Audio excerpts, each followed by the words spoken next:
안녕하세요. 변호석 노무사입니다. 오늘은 식대 비과세가 2023년 1월 1일부터 20만 원으로 상향 조정된 부분에 대해서 설명드리도록 하겠습니다. 자세한 설명드리기 전에 먼저 혹시 오해 소지가 있는 부분을 말씀드리면 소득세법상 비과세랑 노동법상의 임금은 전혀 다른 개념이니까 비과세가 됐다고 임금이 아니다. 이런 개념은 아닙니다. 이거 먼저 말씀드리고 시작하겠습니다.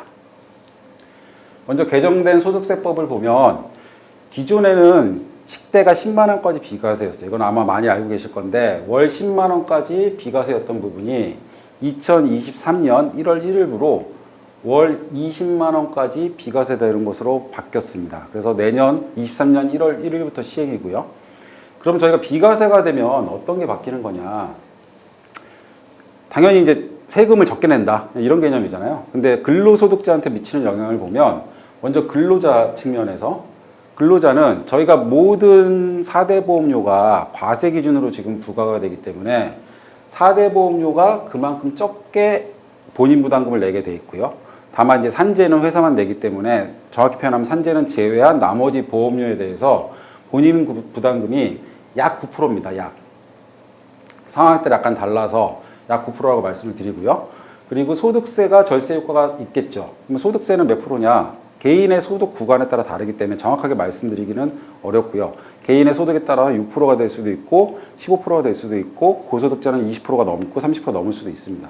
그래서 기본적으로 9%와 소득세 최소한 6%가 줄어서 15% 이상의 절세 효과가 발생을 한다. 이 얘기는 결국 똑같은 월급을 받아도 실지급액, 내 통장에 꽂히는 돈은 그만큼이 늘어나는 거죠.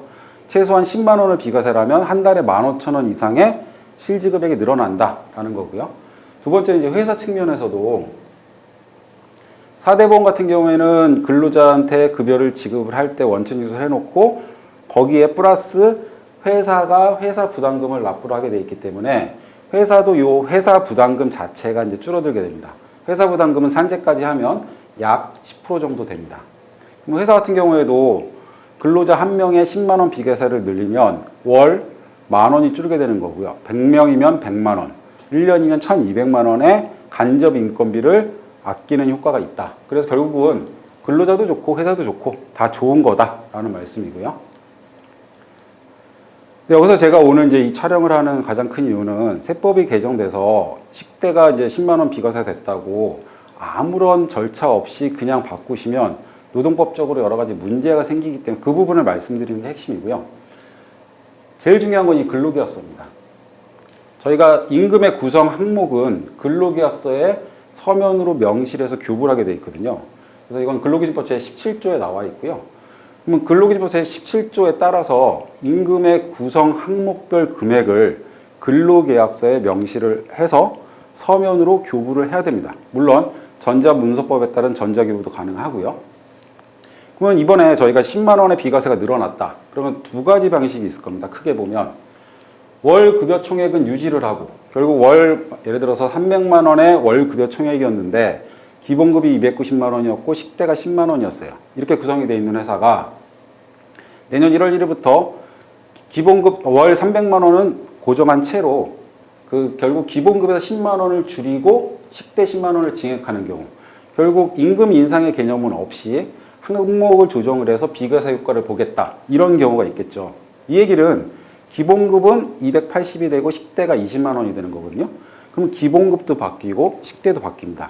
반드시 근로계약서를 다시 재작성해서 기본급이 280, 식대가 20이라고 재작성을 해서 서면으로 교부를 해야만 합니다. 임금의 구성 항목이 바뀌니까요. 이거를 안 하면 월급여 총액이 똑같다라는 전제 하에 있더라도 결국 기본급이 감소가 된 거거든요. 식대는 늘렸지만 임금 체불도 될 수 있습니다. 이 부분은 기본급 체불이 될 수도 있기 때문에 기본급 체불 또 근로계약서 서면 교부에 대한 위반 이 두 가지 둘 다가 문제이기 때문에 반드시 하셔야 되고요. 두 번째 케이스는 다른 임금 항목은 변동이 없고요. 순수하게 식대를 10만 원에서 20만 원으로 10만 원을 임금 인상해 주는 케이스. 이 케이스는 식대만 바꾸는 거거든요. 이때도 해야 되느냐? 근로계약서 재교부를 기본적으로 해야 된다라고 생각을 하셔야 돼요. 왜냐하면 임금이 늘어난다고 해서 임금의 구성 항목이 바뀌었다고 재교부를 하지 않아도 된다. 이런 건 없습니다. 임금의 구성 항목별 금액이 바뀌면 무조건 재교부를 하는 게 원칙입니다.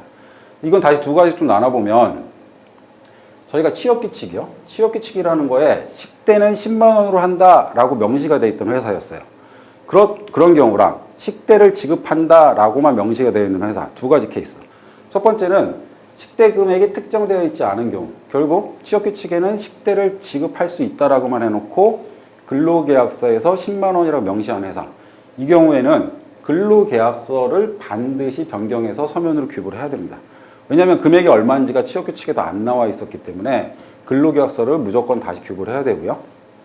두 번째 케이스는 취업규칙에 식대 금액이 특정되어 있었어요. 기존에는 10만 원이라고 돼 있었겠죠. 근데 이번에 20만 원으로 바뀌면서 취업규칙 변경 정책을 가져가는 거죠. 물론 식대가 20만 원으로 늘어나니까 취업규칙이 불이익 변경은 아니어서 의견 청취 절차를 거쳐서 20만 원 변경을 했다. 특정을 했어요. 20만 원으로 전 직원에게 지급하는 취업규칙이라면 이미 특정이 돼 있어요. 이런 경우에는 근로자가 재교부를 요구하는 경우에만 재교부하시면 되고요. 만약 근로자의 별도의 요구가 없다라고 하면 의무사항은 아닙니다. 이 얘기는 취업규칙의 변경에 따른 금액이 조정된 경우에는 예외적으로 근로자의 요구가 있기 전에는 안 줘도 된다라는 근로기준법 제17조의 내용이 있기 때문에 해석을 드리는 거고요. 근데 보시면 사실 대부분은 월급의 총액을 유지하거나 아니면 급여 항목이 변동이 될 거거든요. 10대 이외에도. 그래서 원칙적으로는 재교부를 해야 된다. 근로계약서를. 이렇게 생각을 해주셔야 됩니다. 그리고 이런 근로계약서 관련된 사항은 명시나 규부를 하지 않았을 때 500만 원 이하의 벌금 또는 500만 원 이하의 과태료가 부과됩니다. 정규직은 벌금이고 계약직은 과태료이기 때문에 그리고 현실적으로 가장 많이 노동부 감독이나 진정에서 문제가 되는 사건이기 때문에 반드시 근로계약서를 재교부하셔야 된다라는 거고요.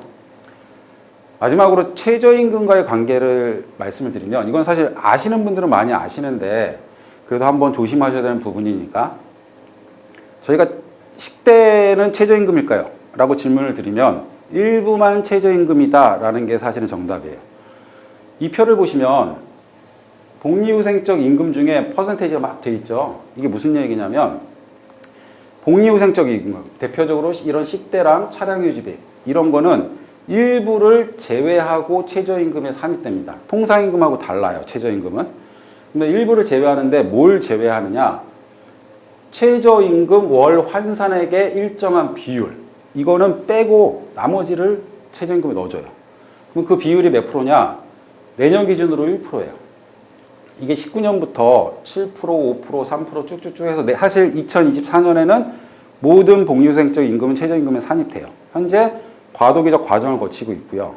그럼 내년에는 1%가 빠진다. 그러면 결국은 식대를 10만 원을 줬든 식대를 20만 원으로 조정을 하든 그 중에 최저임금 월 환산액의 1%를 뺀 나머지만 최저임금에 들어간다. 이렇게 생각을 하셔야 되고요. 그러면 209시간 사업장 기준으로 최저임금 월 환산액을 2023년에 얼마인지를 보면 내년도 2023년 최저시급은 9,620원이에요. 이거 곱하기 209시간 하면 2010,580이에요. 이거의 1%에 해당하는 금액은 복리후생적 임금에서 빼고 최저임금에 넣어라. 이런 개념이거든요. 그러면 얘의 1%는 21,106원입니다. 그러면 결국 이 21,106원을 초과하는 금액만 최저임금에 들어간다. 그럼 식대를 10만 원을 주는 경우에는 10만 원 빼기 21,106원. 이것만 최저임금에 들어가고요. 20만 원을 주는 경우에도 20만 원에서 21,106원을 뺀 금액이 최저임금에 들어갑니다. 이 얘기는 이미 식대 10만 원을 지급하는 회사는 식대를 20만 원 늘린다고 해서 최저임금에 들어가는 금액이 바뀌지는 않는다. 이렇게 이해를 하시면 되고요. 예, 여기까지 해서 식대가 20만 원으로 상향 조정된, 비과세가 상향 조정된 부분에 대해서 근로계약서의 변경이라든지 최저임금에 미치는 부분에 설명을 드렸고요. 그리고 제가 참고로 말씀을 드리면 제가 지금 계속 근로계약서라는 표현을 했어요. 근데 제가 이제 이렇게 설명을 드리면 저희는 근로계약서가 따로 있고 연봉계약서가 따로 있는데 근로계약서 바꿔야 되나요? 라고 질문하시는 분이 있어요. 제가 근로계약서라고 표현한 건 근로계약서는 원칙적으로 임금에 대한 부분, 근로시간의 부분이 통으로 하나로 묶여 있는 게 근로계약서고요. 근데 다만 회사별로 근로계약서와 연봉계약서를 분리를 해서 임금에 대한 부분은 연봉계약서만 따로 있다.